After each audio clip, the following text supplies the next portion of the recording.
Good afternoon to another presentation on a series of presentations that have been given during the coronavirus pandemic. For those of you that are coming for the first time, my name is Gary LeFort. I'm President of Business and Government Services, a consultant firm in Hamden, Massachusetts. I'm also a retired associate professor at American International College in Springfield, Massachusetts.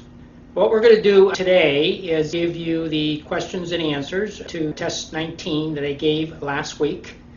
And we'll conclude our presentation with actually the last geography test that I'll be giving, which is geography test 20. But before we get into the actual questions and answers to geography test 19, I'd like to spend a few minutes kind of putting the test into perspective. As I've said before, the tests are not based on just one region of the world, but the different regions of the world to give you a more comprehensive global perspective.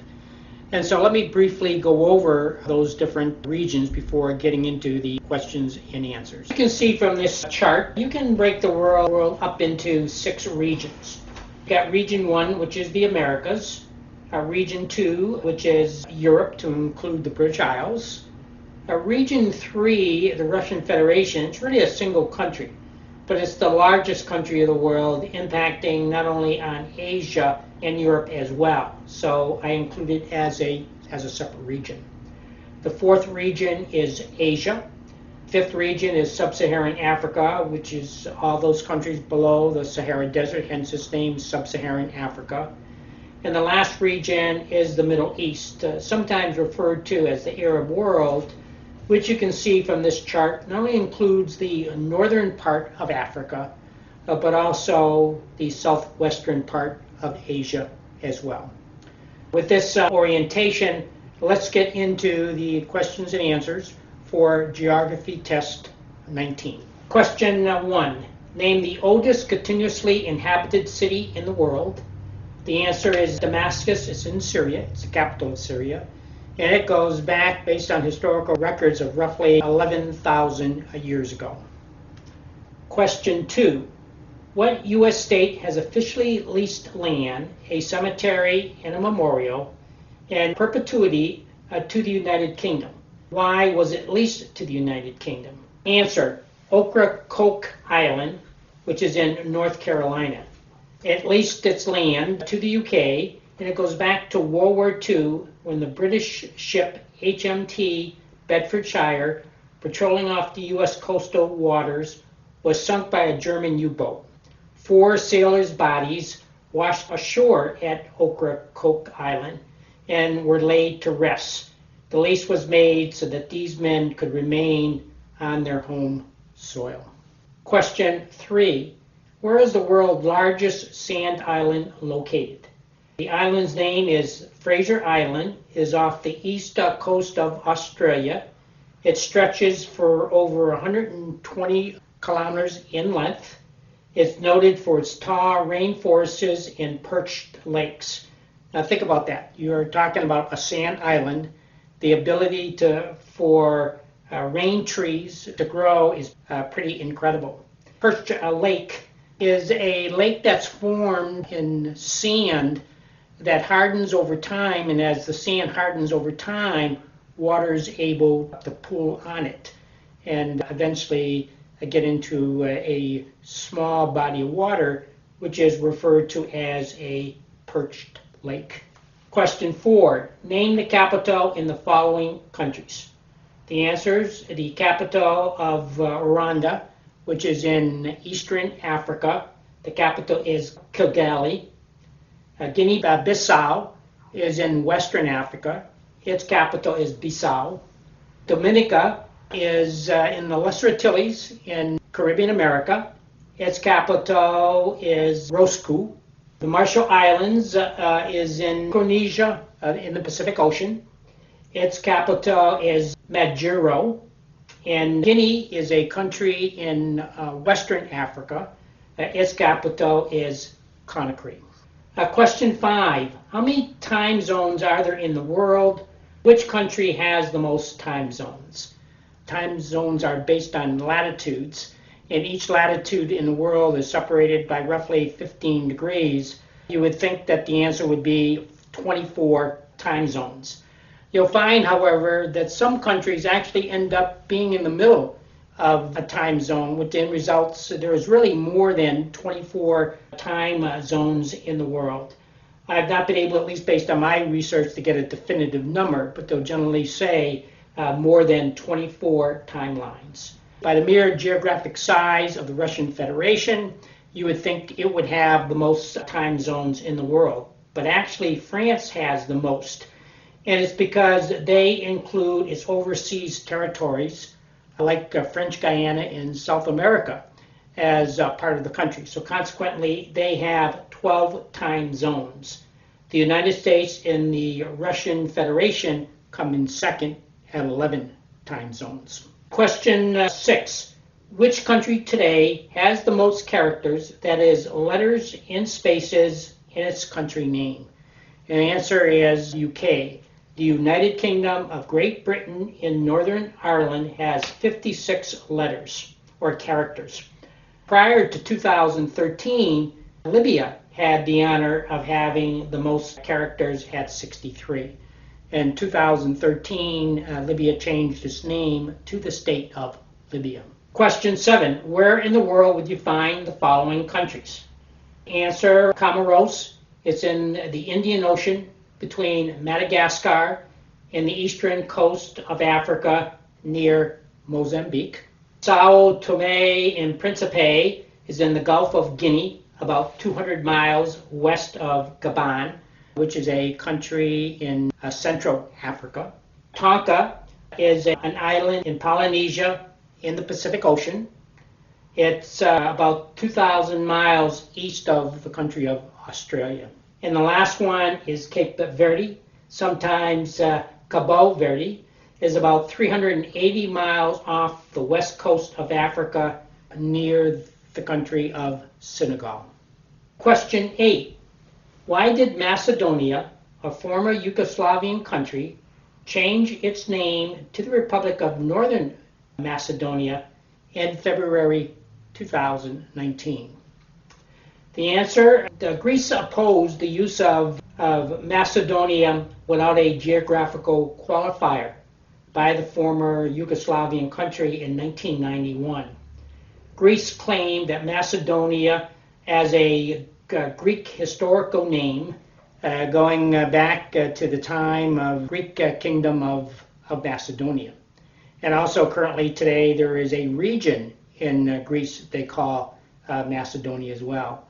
So Greece just took exception to Macedonia claiming that name.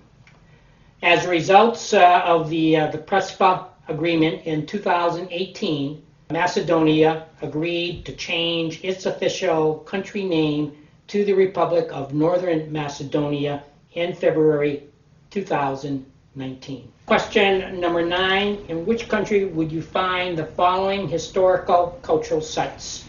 The answer, the Bwindi Impenetrable National Park is in southern Uganda. The Rock Islands Southern Lagoon is in Palau, which is in Micronesia, Pacific Ocean. The Sordillo Hills is in Botswana, which is in southern Africa. The Brimstone Hill Fortress National Park is in the Lesser Antilles in Caribbean America. It's located on the island of St. Kitts in Nevis.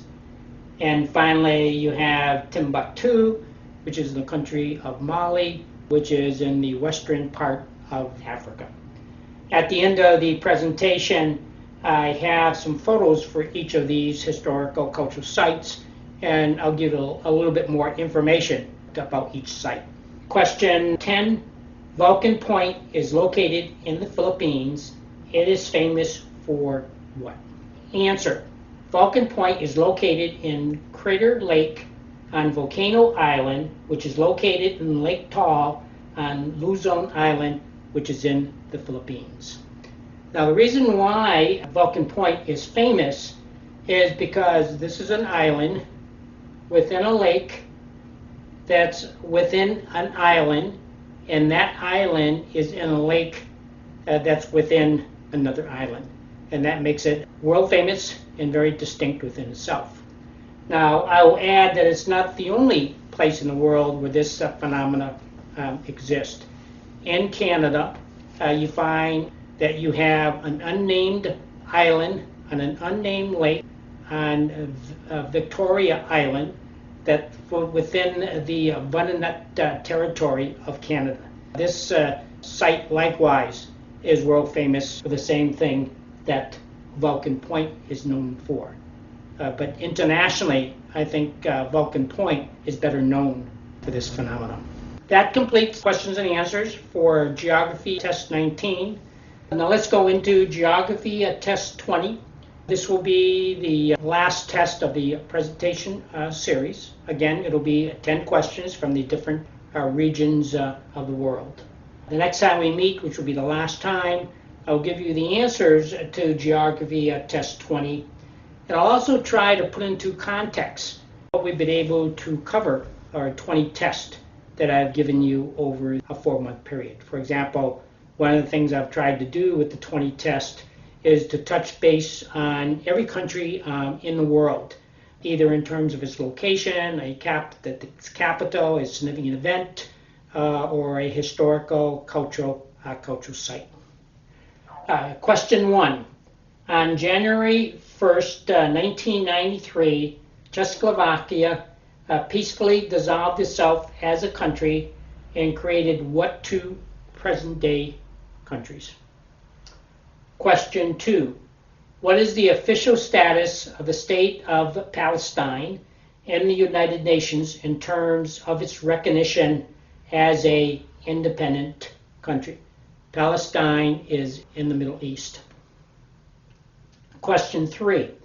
Name the capital in the following countries: Antigua and Barbuda, Burkina Faso, Burundi, Equatorial Guinea, and Samoa. Question 4. In which country would you find Road River, the world's smallest river that's about 201 feet long? It was listed in the Guinness Book of World Records. And the reason why it's no longer listed isn't because it's been replaced by a shorter river, but the Guinness Book of World Records no longer includes the shortest river. I'm not quite sure why, but it's no longer in for that reason. It's not that it's been replaced. Question 5. Name the two countries whose official country name begins with the word the. And the United States, we generally refer to as the United States of America, is not one of those two countries. 6. In which country would you find the following historical cultural sites: East Rendell, Gelati Monastery, Babanza, Congo, stone circles of Senegambia, and the ancient Sakor of Quadain, Chinyugeti, Chichet, and Kualata. Question 7. In which hemisphere does the vast majority of the people live? In fact, some research has indicated that as much as 90% of the world's population lives in this one hemisphere. Question 8. Where in the world would you find the following countries: the Federated States of Micronesia, Gabon, Mauritius, Tuvalu, and Vanuatu? Be specific as far as trying to describe where they are. Try to relate it to adjoining countries, things of that nature. Question 9. Name the tallest sheer vertical drop on Earth. In which country is it located? Question 10. Name the two countries in the world without an official capital. What is the de facto capital for each country? Like I've said, I've tried to, through the 20 tests, generate a question that would identify the locations of all the countries of the world. As a matter of fact, the United Nations has a membership of 193 countries. We have identified more than that. For example, Palestine, Taiwan, Vatican City, not part of that official list of 193 countries. So I would say we probably approached close to 200 countries around the world that either have official or no status with the United Nations. For those of you that would like to download the geography questions, you can go to the website eastlongmeadowweather.org. Here you can not only download the questions for this test, but also the other tests that we've given so far to include the answers. And also the videos have been posted as well. What I'd like to do now in closing is just briefly go over some photos from the historical cultural sites that I've talked about earlier in the presentation. The first one is the Bwindi Impenetrable National Park. It's located in southern Uganda on the rim of the Rift Valley. It's considered Uganda's oldest biologically diverse rainforest. It's also home to the mountain gorillas, which you see in this picture. And it really gained international attention due to the work of a scientific researcher by the name of Diane Fossey. She was there from roughly 1966 to 1985 doing research work. And she also wrote a book called The Gorillas in the Mist that was later made into a movie. So it's very, very, very interesting about the background of the park and in Pacific, the mountain gorillas. The next photo is Rock Island's Southern Lagoon. It's in Palau, which is in Micronesia, part of the Pacific Ocean. It's famous for the marine landscape that you can see here that was consists of more than 4,000 forested limestone islands that are surrounded by coral reef. It's just a natural phenomena, very beautiful in landscape in the middle of the Pacific Ocean. The next photo is the Sodilo Hills, which is located in Botswana. It consists of rock art, rock shelters, depressions, and caves. The history dates back to about 2,000 years. It's believed to be the site of African Bushmen in terms of their art and paintings. And I thought that this was a very good photo that really depicted their artwork. The next picture is the Brimstone Hill Fortress National Park. It's located in Kitsa Island in Nevis, which is in Antilles, Caribbean America. It's a former British fortification. Used to, at one time, it was called the Gibraltar of the Caribbean. The fort was abandoned by the British military in 1853, and Queen Elizabeth II declared it a national park in 1985. It certainly depicts the influence of the British Empire, the 17th and 18th century. That I did have a picture of Vulcan Point. It took me a while to find a picture that encaptures phenomena of a island within a lake. The lake is within an island. That island is within a lake, and that lake is within an island. And so you can see at the center, that small speck, that's Vulcan Point, or Vulcan Island. It's in the Crater Lake, and Crater Lake is on the Volcano Island.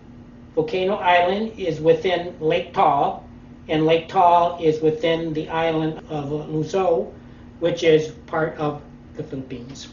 Very, very unique phenomena that you don't see in many places of the world. Even though I did mention that there is a similar site in the country of Canada. And the last photo is of Timbuktu, which is in Mali. Historically, it was very, very important because it was considered a trading post on the Trans-Sahara caravan route from roughly 1400 to 1500 AD. It is also considered a major cultural and educational center as far as the Islamic world goes. Even to this day, it is really of significance to those of the Islamic faith, and to world travelers as well. I think we have all heard of the name Timbuktu. This concludes the presentation for today. Next week will be our last presentation. I will give you the answers to Geography Test 20. I also have some photos of some of the historical sites that I mentioned in going through the test. I'll also conclude the presentation with sort of the highlights of what we've been able to cover in this series of tests. And like I said earlier, one of the things that we were able to do, the reason why we extended it to 20 tests, is that we wanted to be able to touch base on every country of the world. I hope this has increased your global understanding of the world, certainly where countries are around the world in the different regions that we've talked about earlier. That has given you a chance to develop your own bucket list of places that you would like to go in the foreseeable future. Thank you for coming today. Be safe, stay healthy, and we'll see you next week.